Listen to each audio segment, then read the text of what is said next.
Okay, good evening. If everybody will find our seats, we will resume.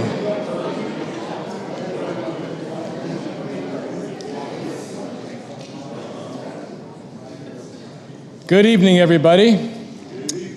We're all ready to go again here. Our brother Lloyd Holloway from North Seattle Church congregation will be leading us in a song, and then Buddy will resume the class tonight. Lloyd.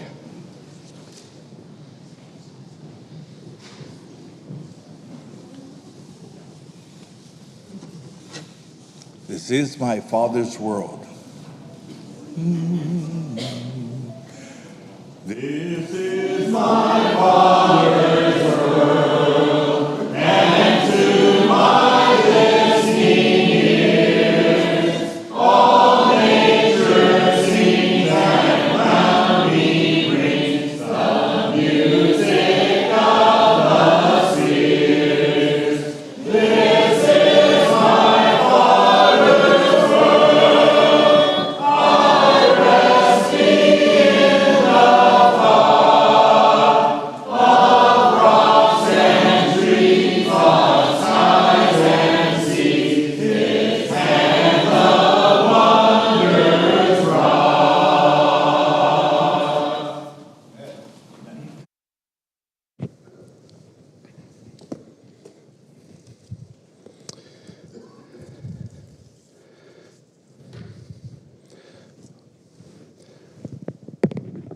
Part 2 this evening, class. No introduction. We're going right ahead. Thank you.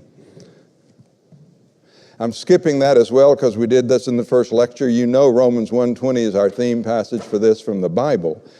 And it's talking about the argument from design, so we're going to do that again. And I want to refer again this evening to the book I introduced to you last night, the book called Natural Theology by William Payne, taught in every college in England in the early 1800s. Charles Darwin took this class. And of course, the whole point of it was to look for evidence of the existence and attributes of deity collected from the appearances of nature, and included in it was the famous watchmaker argument, which I made for you last night with a British accent. And I'm not going to do that again tonight. But I want to show you what Richard Dawkins, the professor of the explanation of public education on the sciences at Oxford in our time. You see Mr. Dawkins on the screen before you. He has been appointed to tell you, class, what the sciences are about and what they mean. And he wrote a book, which I will reference tonight, called The Blind Watchmaker, published in 1986. I have 3 bottles of water now. That's good. I'm ready. So, I thought I would show you tonight, and for the few minutes before we get back to the other topic, what Dr. Dawkins does with this information. So I'm going to turn here to the front of his book and read you a few things. Chapter 1, explaining the very improbable. We animals are the most complicated things in the known universe. Does that give you an idea of what he thinks? Biology is the study of complicated things. Things that give the appearance of having been designed for a purpose. Class, is that what I've been saying this whole time? He admits at the beginning of his book, they sure look like they were designed for a purpose. And then he proceeds. We wanted to know why we and all other complicated things exist. And we can now answer that question in general terms. The process by which an airliner came into existence is not fundamentally mysterious to us because humans built it. Would you say amen, class? I think so. The systematic putting together of parts to a purposeful design is something we know and understand, for we've experienced it at first hand. You have Boeing here, right? Nobody thinks, class, that Boeing airlines come about by natural causes. They are engineered and designed. Then he says, what about our bodies? Each one of us is a machine, like an airliner, only much more complicated. Were we designed on a drawing board too, and were our parts assembled by a skilled engineer? The answer is no. It is a surprising answer. And we have known and understood it only for a century or so. When Charles Darwin first explained the matter, many people either would not or could not grasp it. I myself flatly refused to believe Darwin's theory when I first heard about it as a child. Almost everybody throughout history up to the second half of the 19th century has firmly believed in the opposite. The watchmaker of my title was borrowed from a famous treatise by the 18th century theologian William Payne. And he proceeds to give him proper credit for doing that. But I want to read you what he says about it because I need this expression. He had a proper reverence for the complexity of the living world, and he saw that it demands a very special kind of explanation. The only thing he got wrong was the explanation. He gave the traditional religious answer to the riddle, but he articulated it more clearly and convincingly than anybody had before. The true explanation is utterly different, and I had to wait for one of the most revolutionary thinkers of all time, Charles Darwin. He said, it's a book I greatly admire, for in his own time the author succeeded in doing what I'm struggling to do now. He had a point to make, he passionately believed in it, and he spared no effort to ram it home, clearly. So class, I make no apologies for ramming things home, because that's what Dawkins does in this book. And folks of his kin and like are doing it all the time, every day in media. They're ramming it home because they passionately believe it. Now here's what he says about the watchmaker argument. Paley's argument is made with passionate sincerity and is informed by the best biological scholarship of his day. But it is wrong, gloriously and utterly wrong.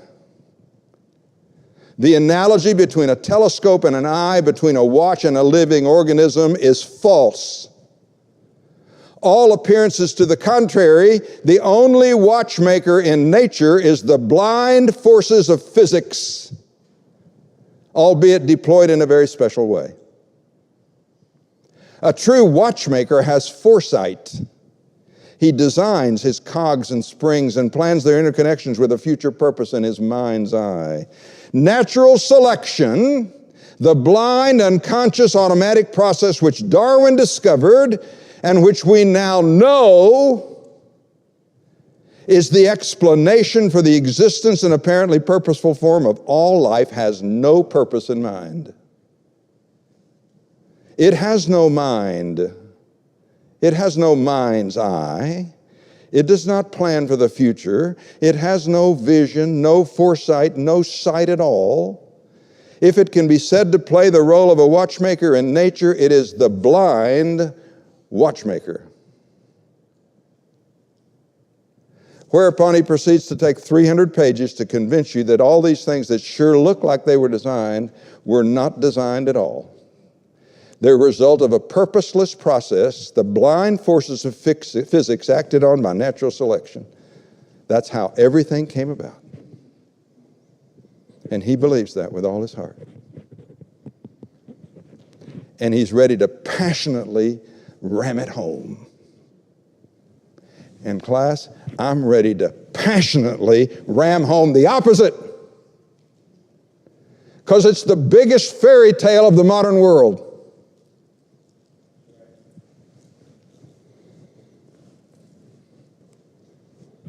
All appearances to the contrary, the only watchmaker in nature is the blind forces of physics, deployed by natural selection. And the man believes it.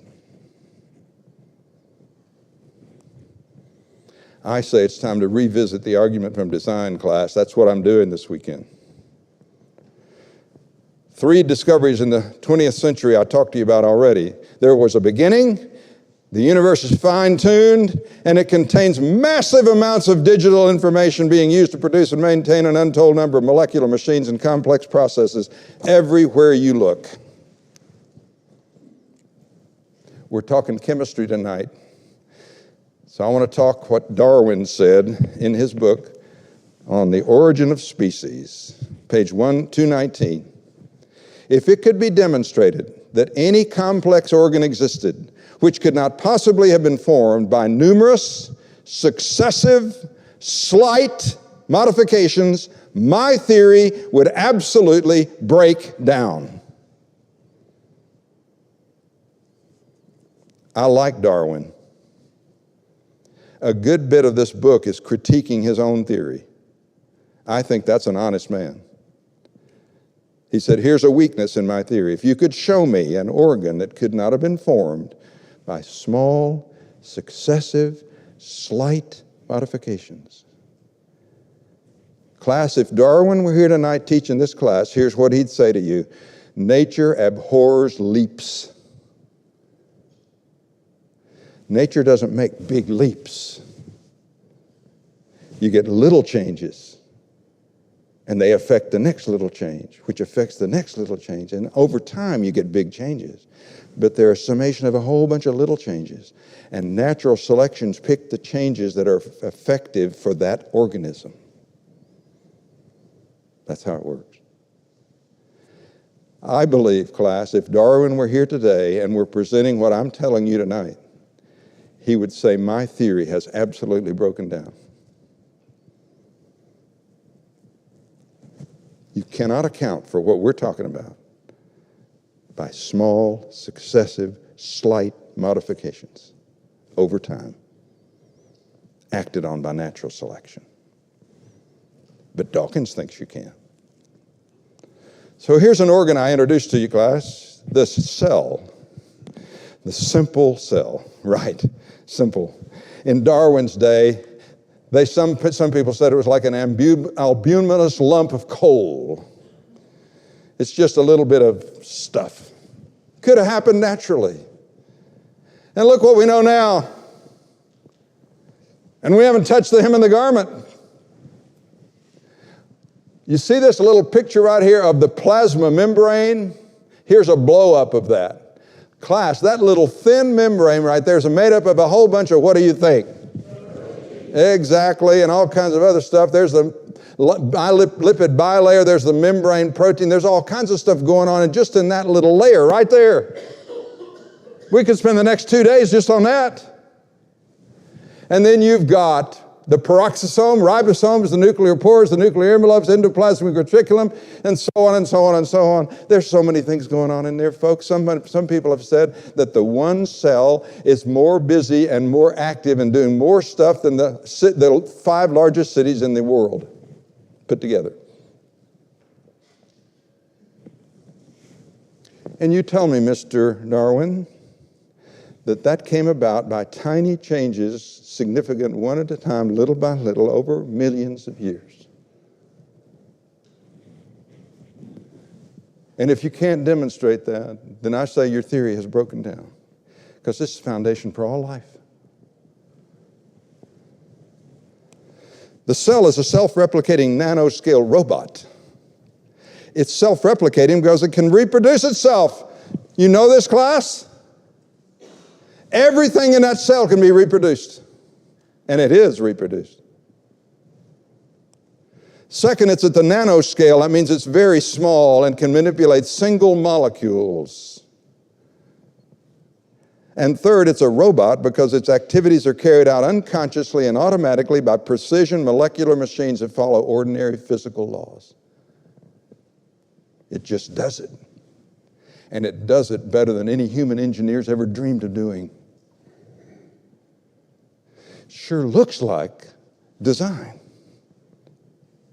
everywhere you look.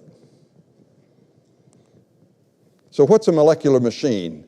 That's my primary topic for this lesson. It's a natural device on a molecular scale with few exceptions made of what, class? Proteins able to convert chemical energy and produce linear or rotary motion, as well as controlling many biological functions. There are thousands of them we've discovered in the last 10 years. working in every cell in your body constantly. You want to know why you get tired sitting there listening to me? You've got it depends on who you talk to. 30 trillion is what some folks say. Cells in your body all working very busily, using lots of energy and building stuff all the time. And there are little machines helping that happen. One of them is myoglobin. It's for oxygen storage in your muscles. I'm not talking about that. Kinesin and dynein walkers. These are little guys involved in cargo movement and cell division. Dynein's involved in the beating of cilia and flagella and in cell division. These are little machines we've learned about recently that are busy doing stuff all over your cell for all kinds of things. And we're learning more and more all the time. You want to have some fun with your kids tonight? When you go home, go look up a little video on a life in the day of a Kinesin walker. Write it down, Kinesin walker. Go look it up. There's a little video clip that shows you what a day in the life of a Kinesin walker looks like. And it's a cartoon and it's fun. But it gives you an idea how busy these guys are. There's a picture of a Kinesin walker. There he is. That guy's carrying stuff. You see him? And if we had the time class, we could go through the chemical equations involved in making him walk on that microtubule. I can tell you exactly what the chemistry is doing to make him do this. Ordinary physical laws are allowing him to move. He carries stuff way heavier than he is. I'm calling him he because I'm a boy. I don't know if he's he or she, but he's a protein. And he's very busy. So now, you ready? Okay. My techie guy's going to help us again. This is another Drew Barry animation. However, the first part of this is not an animation. It's a real picture of a cell dividing. All of you know that cells divide in two ways, by mitosis and meiosis. We're going to look at a mitotic division, which happens about 9 billion times per day in your body. Did you hear me? Did you know your body is sloughing off dead cells all the time? Kids, that's why you need to take a bath, among other reasons. And a lot of the cells that slough off are your skin. So wash your skin. But the fact is they're dying. So they need to be replaced. So cells mitose, if that's a verb. And I want to watch one with you. So here we go. We're going to watch the cells start dividing. What you're looking at is the nuclear material. This is the DNA, the gene structure, the chromosomes we call them. And so they start organizing and separating. Stop right there just a minute, please. What you need to know first is these two are copies of each. One's a copy of the other one. So what we haven't shown you in this video is how the DNA copies itself, class. That's another whole video. It makes precise and exact copies of itself at an amazing speed. That's already been done before you start this. So the copies have already been made. Now what you're doing is you're starting to divide them up. So go. And you see what starts to happen is they're spread apart into two different, distinct groups of cytoplasm, which becomes, stop right there, 2 cells where you had 1.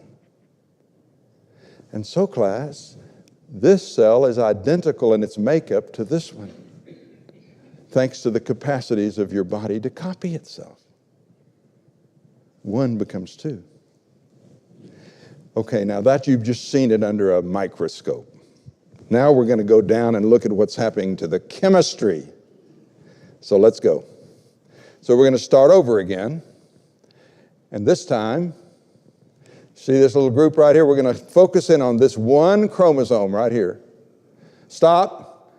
You see that whole bunch that I just showed you? That's all going to separate. But we're going to focus in on that 1 so you can watch what's happening to that 1.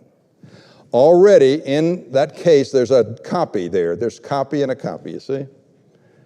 And you see these strands coming out? Those are called microtubules. So let's take a watch now. Go. Metaphase chromosome. We're going to focus in now on these two copies of your DNA. And we're going to look especially at these reddish areas, which Drew Barry makes red to make you look at them more carefully. This is called the kinetic core. Kinetic means activity. There's a lot of things going on right in here, and the microtubules are a part of it. This is a giant molecular machine that controls chromosome movement. Stop right there for just a second. How is it that that chromosome can form those copies and then split out and form two different cells? That's what we're looking at. And class, listen to me closely. When I finish talking about this, I've talked about one tiny piece of that whole process. That's all. And I'm showing you what happens down inside just to make that happen. And please understand, there's 16 other things I ought to be telling you at the same time. So don't think we've talked about this in general. I want you overwhelmed. So you get what I'm talking about, and then you go read about the rest of it. Because it's amazingly way wonderful beyond what I've said. Am I getting it across? So let's go. Let's watch what happens in this one instance. So we're going to focus in on the kinetic core here. A lot of activity taking place. And let's go down close now. There we go. Stop right there for just a minute. He's colored this red because he wants you to know this is where all the proteins are doing their stuff. I mean, there's lots of proteins taking place here. One of the things they're doing is building the microtubules. That's the highway. They're building the highway, class, on which these little guys can run, and to help that thing separate out. So we're going to watch that. But what? They're building them right here. The proteins are busy building those microtubules.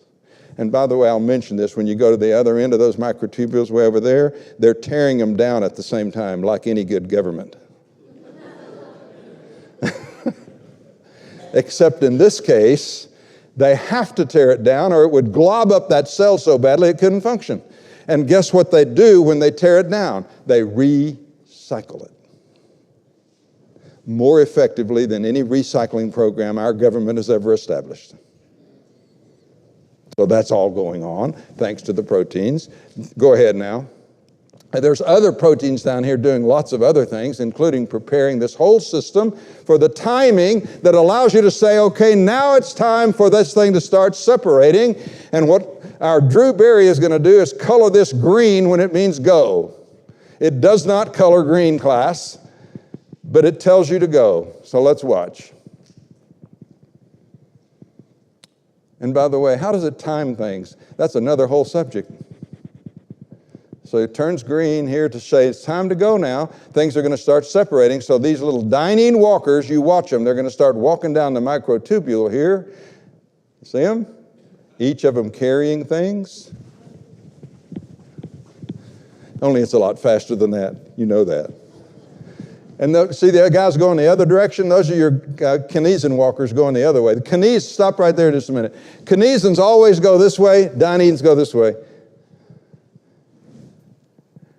And then you see these little bluish guys here? That's another protein that helps these microtubules stay in place. Very important. Go. And what you're watching here is the process by which that thing now starts to do this.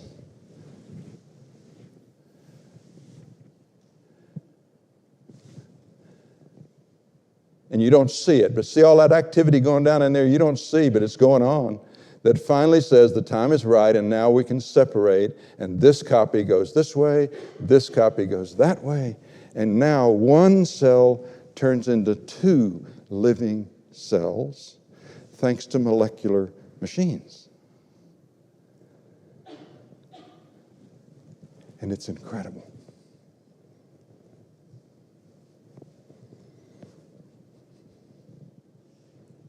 Thank you, Drew Barry.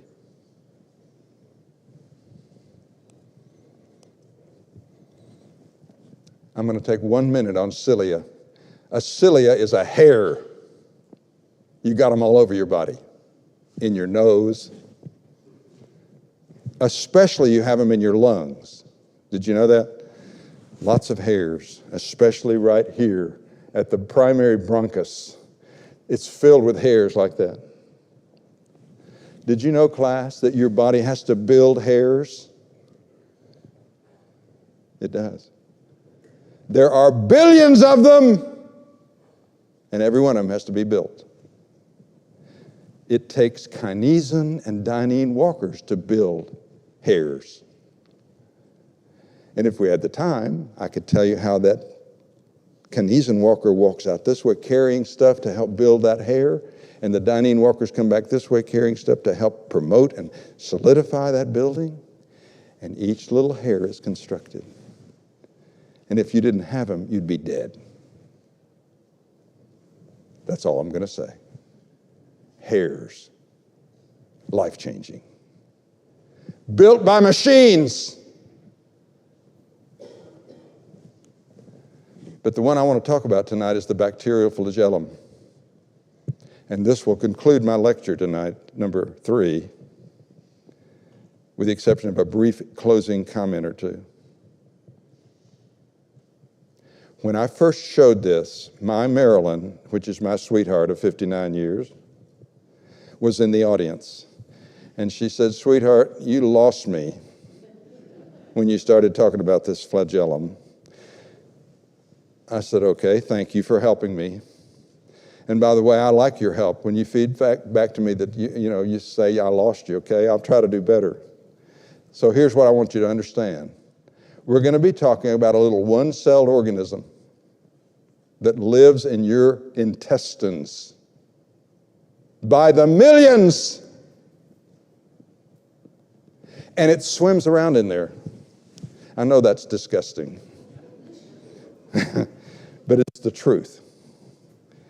And it has a tail that does this, that allows it to maneuver around. That's called the flagellum. It's a one-celled organism. The one I'm going to focus in on is one called Escherichia coli. You heard of it? By short, it's E. coli.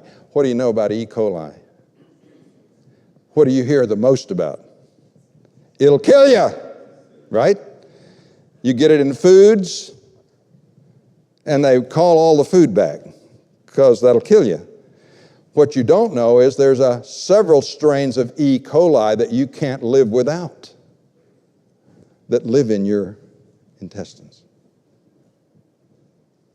So, hold up your hand, please, like this, sideways, and look at your fingernail, and look at how thick your fingernail is. Okay? You could line up, I'm not going to be exact with this, thousands of one-celled organisms across the width of your fingernail. That's how tiny they are. Are you listening? That's what we're talking about. And they live in your intestines, and they help your biome help you survive. They're not you. They're separate organisms from you. They live there, and they swim there, and the way they swim is by flagella.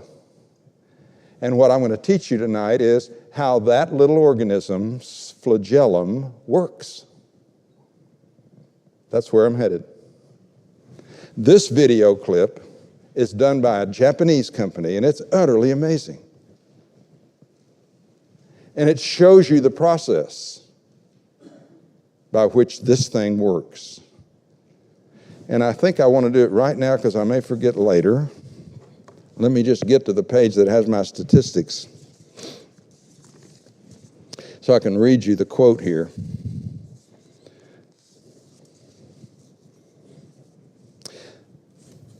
Typical E. coli has 4 to 10 flagella. It's an amazing swimmer. Howard Berg, Harvard biophysicist, called it the most efficient machine in the universe. It uses almost no energy to drive a motor that allows that tail to rotate up to 1,000 revolutions per minute. That's 17 revolutions per second. You listening? There's a motor inside this little bacteria.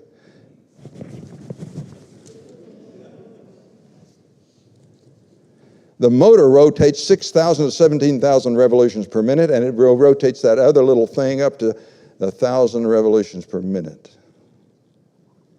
The amazing thing is that motor class can reverse directions instantaneously.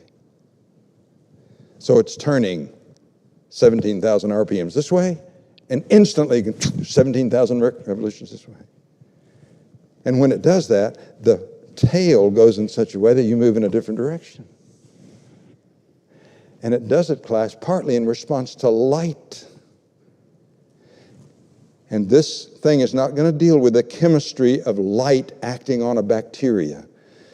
I wish I had time to tell you about that. Because there's a cascade of reactions that takes place when light hits its light-sensitive spot, that it goes down and tells that motor to reverse directions. It's a cascade of reactions that is beyond belief. We're not even talking about that. So I'm going to say it again, Marilyn, my Marilyn. We're talking about your intestines, sweetheart. These are living things swimming in your intestine constantly, and you wouldn't be alive without them. Did I get your attention? And they're so small you can't even see them. Why have we studied them so much? Because they can kill you, class, or they can help you be alive. We need to know everything there's to know about them. And can I throw something else in here free of charge? Do you know your body has other things in it with tails that flap around and allow it to move? Some of them very important to life. And we're not even talking about that. So here we go. Now, I know you've been here a while. Is anybody tired enough? Do you need to stand up and wiggle? Are you okay? I don't want you losing attention right here. All right. I'm going to watch you.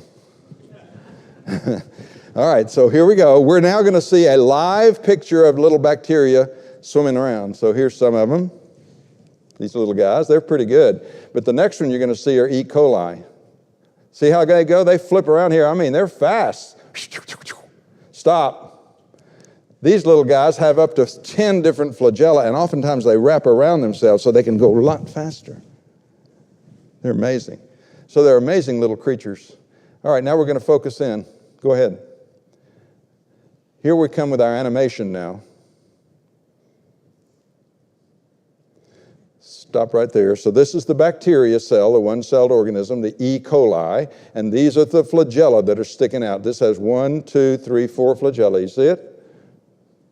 Notice how long the flagellum is. It goes way off over here. The flagellum is about 1,000 times as long as the bacteria. And it's... All right, now let's focus in. Go. So we're going to focus in now. Here's the flagellum coming up here, and it connects to the cell wall here. So this piece of it up here is called the filament, and this piece is called the hook. Stop there for just a second. This hook is critically important, but because it allows you to connect the motor, which is down here, to the filament, which is out there, and this hook is a very specific, what do you think? Right? That has specific characteristics and allows it to be exactly the right size and exactly the right shape. Looks like a plan to me. Proceed. Oh, we lost it. What happened? Okay. By mine. My fault. Do you see how good this man is? He got me back where I need to be because I hit something wrong on here. All right. Did I do it again? Oh, my. All right, well, here we are. We're down now. You see, this is where that hook comes in. And here is the basal body. Do you notice there's 1, 2, 3 layers of that cell membrane? And this thing goes right through it. Do you think it's real good for a bacteria to drill through his membrane? No, it is not. But they do it very carefully. And they have these little things around it to protect it. We'll talk about it in a minute. But here's the basal body. Keep going. You're not going to talk about the various parts of it. You notice it rotates. There's the rod in the middle. Here are the 5 different kinds of rings. And here are the layers. Stop right there just a second. The inner membrane, the peptido, that's a hard one to say, peptidoglycan layer, and the outer membrane that make up the cell wall for that little one-celled organism. But this thing sticks out through it. And so that's the makeup. Let's see if we go a little farther here.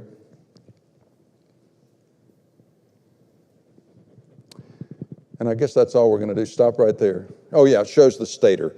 This is the extra piece that we haven't talked about yet. This is the stator connected to the middle layer. And notice there's a bunch of stobs that go in there and stabilize that thing. The stator class, if something is vibrating at 17,000 revolutions per minute, do you think it shakes? Of course it does. Every motor ever been devised that rotates has to have a stator to stabilize it. That's what this is.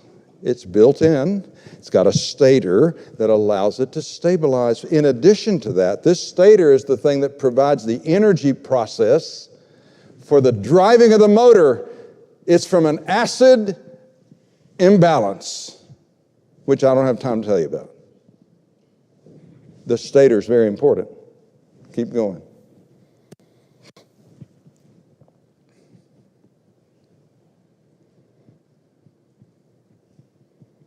There's the rotor, which is the actual motor of this thing that drives it, and stop right there. All right, so what I've just described to you, class, in pitifully incomplete form, I offer my apology to every bacteria because I didn't do it fair justice.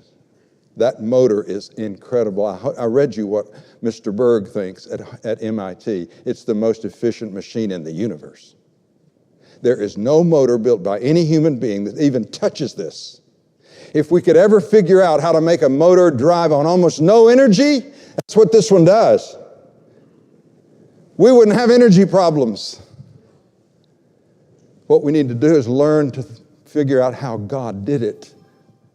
And that ought to be our focus in science instead of belittling God. Let your experiments be to figure out how did God make this work this way. This was designed.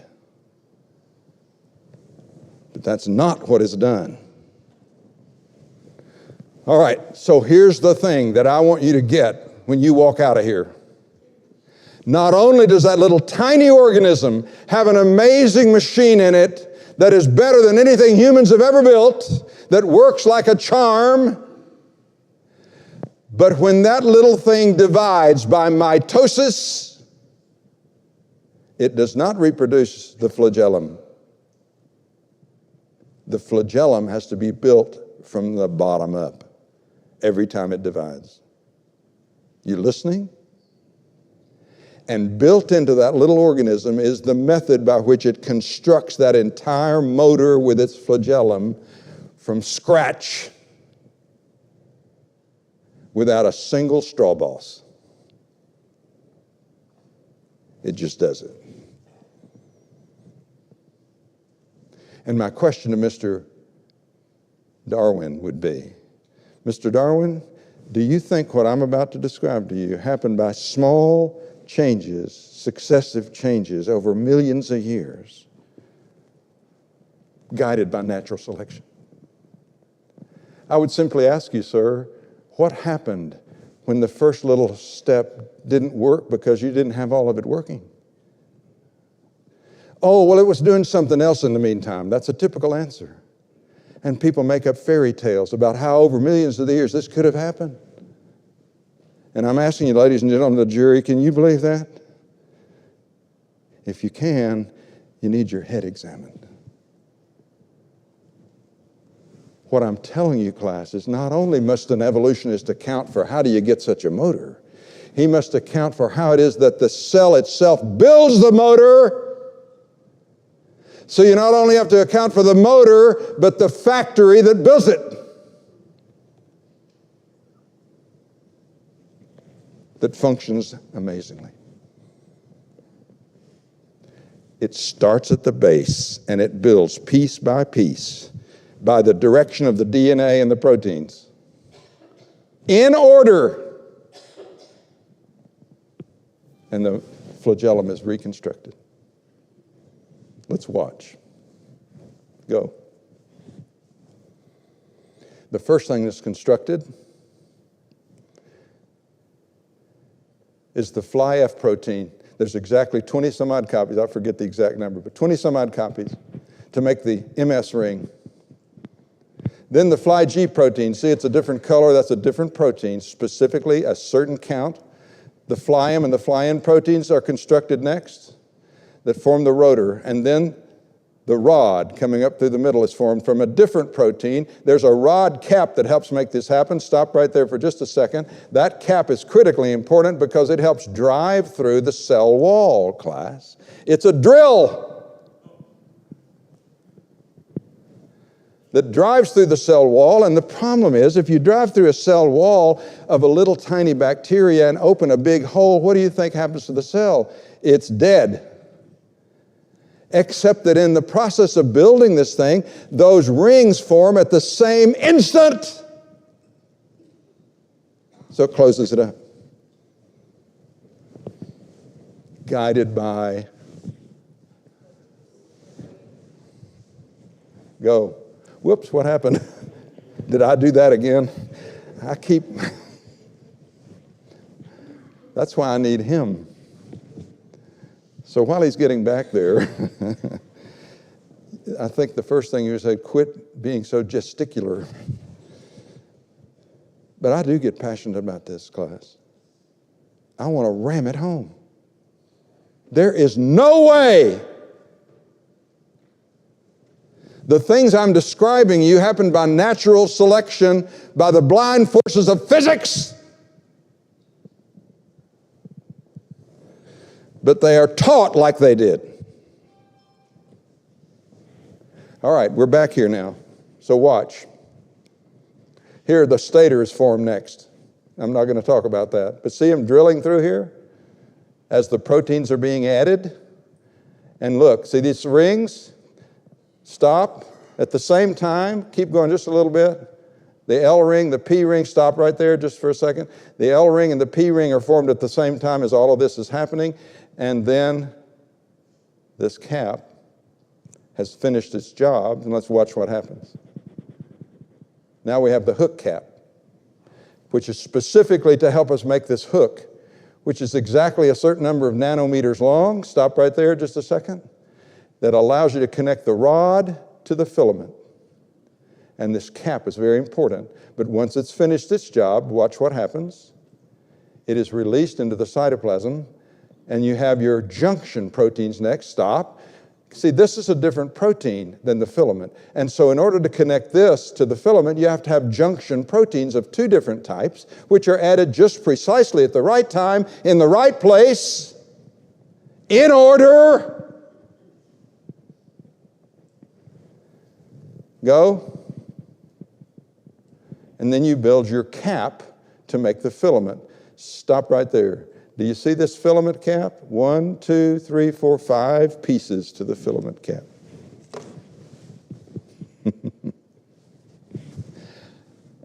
Michael Behe calls her twinkle toes, because twinkle toes guides the formation of that filament. And I want you to watch closely because you're going to see why they call her twinkle toes. First of all, I want to show you. Stop just there for a second. She has 5 legs. There are exactly 11 holes in here. So as it rotates, there's always one hole empty. And through that one hole comes the specific protein for the filament. Notice that's a different color. That's a different protein than these. And it doesn't start coming until the time is right.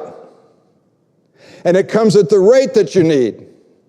And it comes with this little guy guiding the process so that it goes through a separate hole. Each one goes through a separate hole as that thing rotates around. And she dances. Let's watch.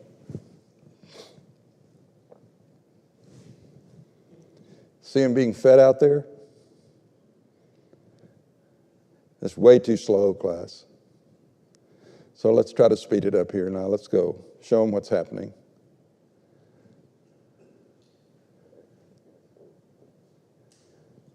Yeah, that's better. All right, stop. Stop. Look, each one of those is a single protein. Do you see the beauty of this thing? It's so orderly, class. Everything's in the right order. Look, class, when something's flipping around that fast, it better be constructed well, don't you think?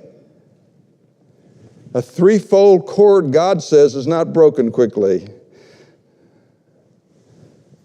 You know how long this thing is? Up to 30,000 of those units. Go.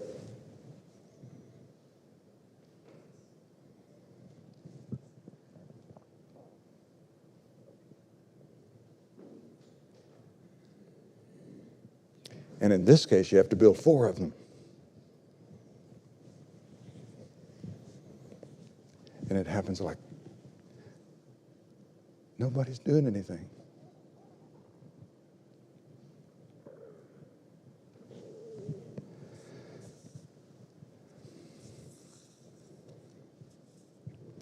And I'll tell you how I feel about this. If you didn't have E. coli swimming inside of you, you'd be dead. And that's one piece out of billions that are all functioning together that allowed you to live in the image of God.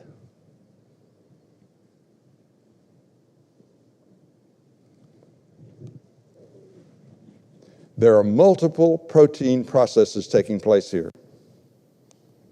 Each protein is complex and suited for its function.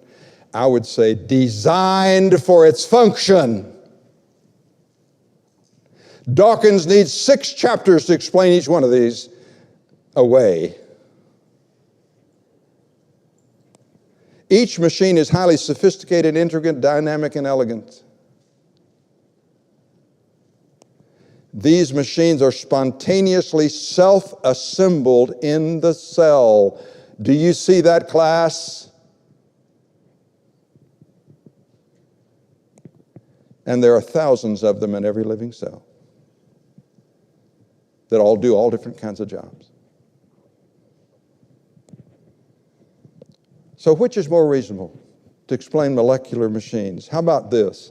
They were produced by the blind forces of physics through numerous successive slight modifications produced by random variation acted upon by natural selection with no plan whatsoever. That's this man. And he believes it passionately.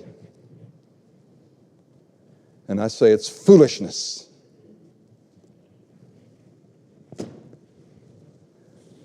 Or they were designed by a supremely intelligent, grand designer. And I'll leave that with you, ladies and gentlemen. This gentleman, Anthony Flew, was a philosopher, an atheist, an author, and a debater. He was an atheist who openly would debate creationists like me. I never debated him, but he debated a gentleman from Harding University. And for years, he was an outspoken and a leader of the atheist movement. In 2007, he wrote the book you see on the screen. There is no, a God. And the subtitle is, The Most Notorious Atheist Changed His Mind. He was at that time 83 years old. I have a deep appreciation for a man who's all his life believed something. And at 83, he's changed his mind about something that's significant. And here's what he said about it. You need to read that book. But this was in an interview. It has become inordinately difficult even to begin to think about constructing a naturalistic theory of the evolution of that first reproducing organism. And I say that's the understatement of the century. The enormous complexity by which the results were achieved looks to me like the work of intelligence.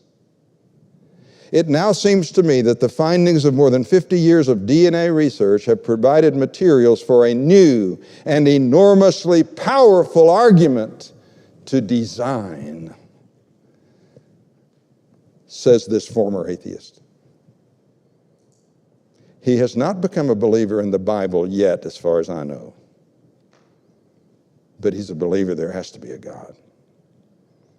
And he came to that class not by reading this book, but by reading God's other book. And so can you, if you'll listen and not listen to the likes of Richard Dawkins. So is it reasonable to believe in God in this scientific age? Class, there has never been a time in the history of mankind when it is more reasonable to believe in a grand designer who is not part of this world, who is eternal, invisible, immortal, and omniscient, who made the things we've talked about. There is no other reasonable explanation. And that's my lessons tonight. Thank you for your attention.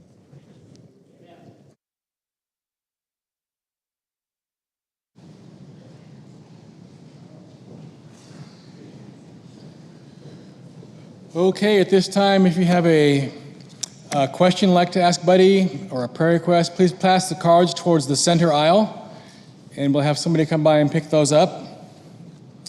We'll give you just a few minutes to get those passed if there are any tonight. What an awesome lesson, Buddy. Thank you so much.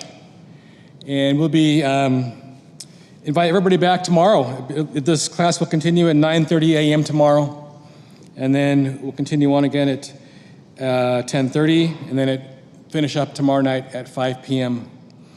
I see there are no cards tonight, and so at this time, oh, there's one. Thank you, Caleb. Sure. Buddy, this is for you. Okay. Thank you.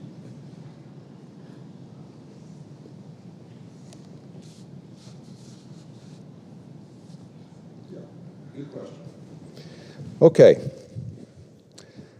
I've been asked a question here about time. I don't know if you noticed, but in my 3 lectures, I didn't talk about time. I did that on purpose. The question of how old is the earth, how old is the universe, and how old is human life is a challenging question. And I admit that openly.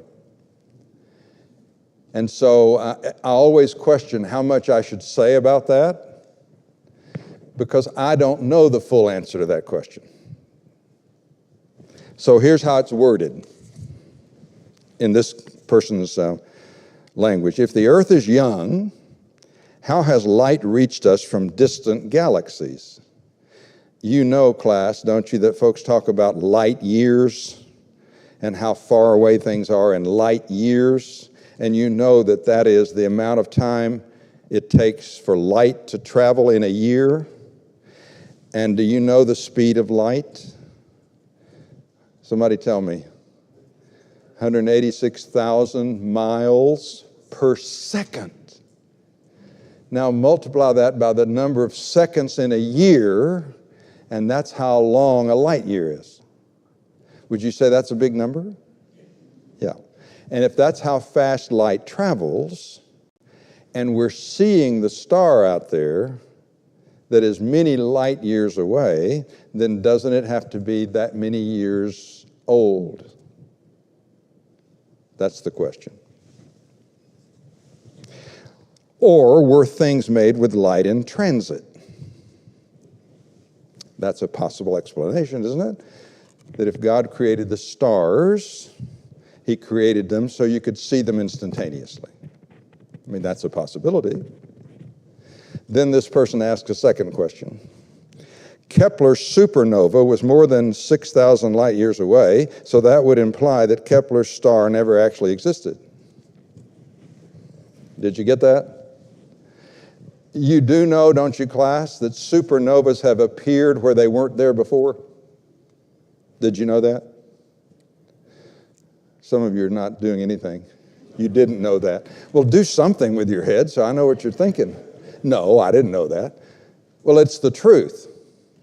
Kepler himself, when he was observing the heavens, saw an object that wasn't there 2 days ago.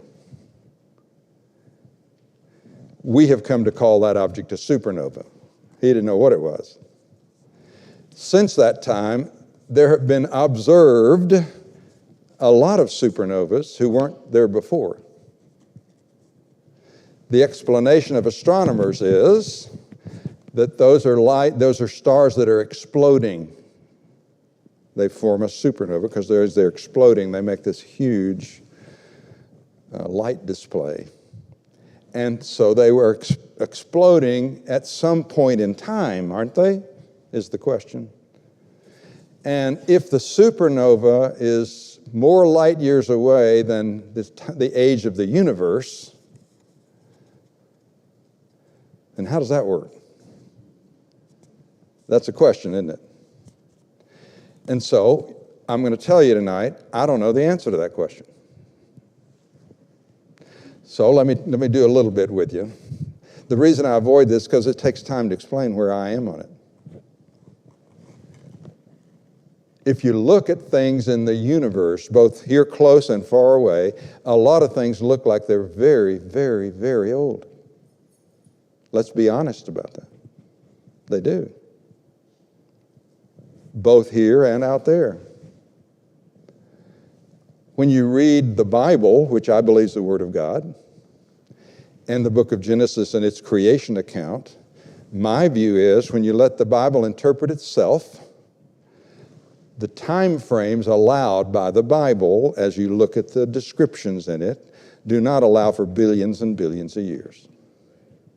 I don't believe they do, not a natural understanding of those passages. I don't believe they allow for that. The whole question resolves around what does the word day mean in Genesis 1? There's a whole lot of discussion about that. And you know the word day is used differently in Hebrew in the Old Testament. But when it's used with a number and with an evening and a morning and in the rest of the scriptures, most all the time it means a normal day. And I mean a solar type day. Right? So the most normal understanding is that those are days, regular days. Well, then the question is, are they sequential? Are those days one right after the other? Or is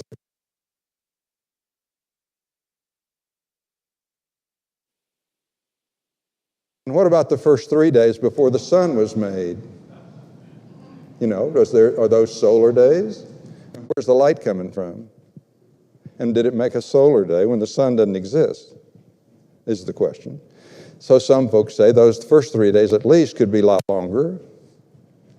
And then some folks say, well, Genesis 1 says he created the earth and it was without form and void and darkness reigned on the face of the deep. And how long was that before God said, what? Let there be light. So how long was there between verses 2 and 3? Because they already created, and then he says, let there be light. So some people question whether that allows for a lot of time. I don't believe the natural reading of that allows for billions of years. So, if I'm talking about the biblical account of how old we are, I'll tell you this, God sure made it hard for us to figure out exactly how old things are in the scriptures. Because, folks, the genealogies, which you have to go back through, have you ever tried to do that? You ought to try that sometime, to trace back, like Bishop Usher did, through all those genealogies, especially in Genesis 10 and 11, through the scriptures. What you're going to find out, class, is that in some cases, those genealogies that are repeated in the New Testament or later in the Old Testament are missing generations. If you look at the genealogy of Jesus Christ in Matthew 1 and compare it to the Old Testament, there are generations missing in the genealogy in the New Testament compared to the Old Testament. So the question arises, did God intend for those genealogies to be complete, to give you an accurate measure of how old things are? If he did, there were left out ones, and how many others are left out that we don't know about? I think the genealogies were given to us to show lineage, not necessarily completeness to figure out time. But I don't think the Bible allows for 4.5 billion years and 14 billion years for our universe. So what do I do about that? I say, dear God, help me. And one of these days I'm going to ask him, and you know what I think he's going to say? You dummy. Here's what you have yet to discover that explains all of this. Has that ever happened before? Well, of course it has. And sometimes you just have to say, dear God, I don't know the answer to that. That happened to me about junk DNA. It really bothered me. Because the guy studying that was saying, what are you going to do with all this? Why would he have just stretches of wasteland in there that looks like the leftovers from your evolutionary past? And the pseudogenes were particularly problematic for me. It looks like, did you know that your body doesn't make vitamin C? That's why you have to eat it all the time. Meryl and I eat 2,000 vitamin C's every meal. It's water soluble, it's not going to hurt you. It tells me it helps your capillaries, so I'm eating it. Your body doesn't make vitamin C. Did you know there are some other creatures that produce vitamin C themselves? They have a gene for that. What I'm told by the biologists who've studied this is that our gene for vitamin C has quit working. But it's in the same place of this genetic structure as a rabbit, and they make their own. So you know what they do with that? They say that humans are farther down the evolutionary tree, and there's been mutations in our gene structures. So ours quit working, and theirs still work. So it's an evidence of evolution, not creation. Because why would you have pseudogenes? Genes that are supposed to work but don't work. Junk DNA was a big old question. And you know what I did? I waited a few years. So on this question of time, it's a fascinating question. So I'm going to tell you what I think right now. In science, time has to be measured by something. And something has to be constant. Doesn't it? So you can measure. In the case of the starlight, it's the speed of light, doesn't it? It has to be constant or you don't have any measure. Well, is the speed of light constant? Well, everything we know says it is. And I can tell you lots of scientific reasons why we believe the speed of light is the maximum speed anything can ever go, and it's a constant. But are there some hints that maybe it isn't? Maybe it's changed sometime? There are some hints, but I'm not going to say them because they don't have much weight to me. But I'm going to ask God one of these days. But every time measurement has to have some kind of a measurement that's a rate, doesn't it? That has to be constant or your measure is useless. How about radioactive dating? You've heard of this, carbon dating, uranium, thorium, rubidium, cesium. These are dating methods that are supposed to be able to date things to millions of years. Carbon dating class, don't use it because it's useless past 25,000 years. Carbon dating is not going to help you date ancient rocks. So when somebody tells you that fossil is 4 million years old and we dated it with carbon dating, that's a joke. They dated the rocks around it using a different method, not carbon dating, and they assumed that that fossil was located in that rock when that rock was formed. It's a complicated question. Here's where I'm headed. In radioactive dating, you have to have a rate of decay for the radioactive substance. And you have to be able to measure it, and it has to be assumed a constant. Is it a constant? The evidence we have today would indicate it is. But if it's not, class, all those dating methods are out. You listening? So here's what I say. There's scientific methods to date things. They're all based on the rate of something, and every one of those has to be based on a constant rate of something. And then there are other assumptions that have to be made as well. So if you grant the assumptions, the method's good. If they aren't valid, then you don't have a method. So don't tell me it's an absolute date. And in the Bible, God made it very difficult to set exact dates. I don't believe there's room for millions and billions of years. So there's some way of reconciling those that I hope to learn before I die. And if I don't, I'm still going to believe God, because there's an infinite amount of information to support my belief in God. That was too long an answer, but that's what I do with it. And if you want to talk more about it, I'd be happy to. But I don't want anybody going out of here and saying he's an old age creationist.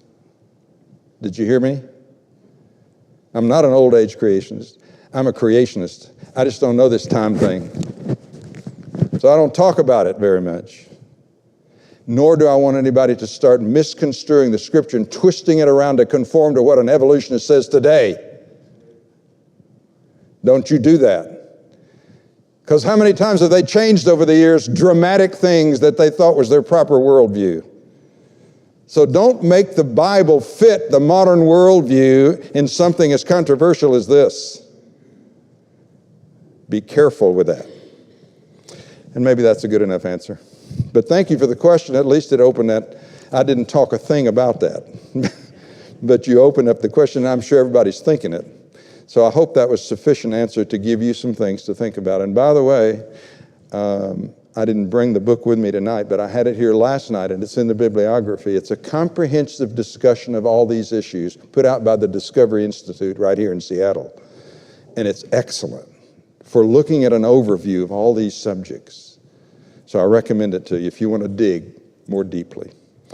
So I guess I should close by offering another apology. I apologize to every protein, every cell, every living thing for the inadequate, insufficient job that I have done in explaining the magnificence of what they display. I hope I've in some small way given everyone in this audience and everyone who listens to this a deeper appreciation for the great God that you serve. And I appreciate so much your attention and encouragement, and wish for you the very best in your own personal study of God's wonderful world. Thank you. Well, great question. Thank you so much, buddy. Just so everyone knows, there is a printout copy of the bibliography that Buddy is mentioning on the back table back there. Please feel free to grab one and investigate.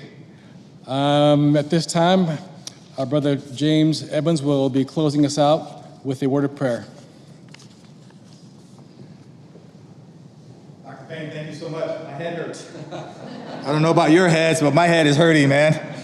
Oh my gosh, that is just good stuff, and just a grand designer. I told you this yesterday. I've learned something new, so keep it up, keep it up. Before we leave out here, how many of us heard about this on Facebook? Okay, got a couple. How about the radio station? Okay, a couple. Nobody else? Any other places?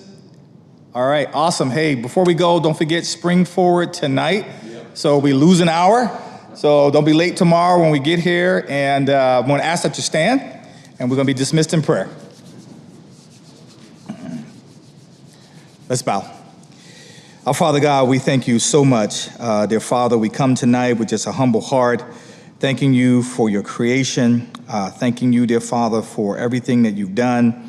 Father, we want to thank you for brothers like Dr. Payne, dear Father, who has come to us with knowledge to share our faith, to equip us with more tools, dear Father, as we evangelize, to tell others about Christ.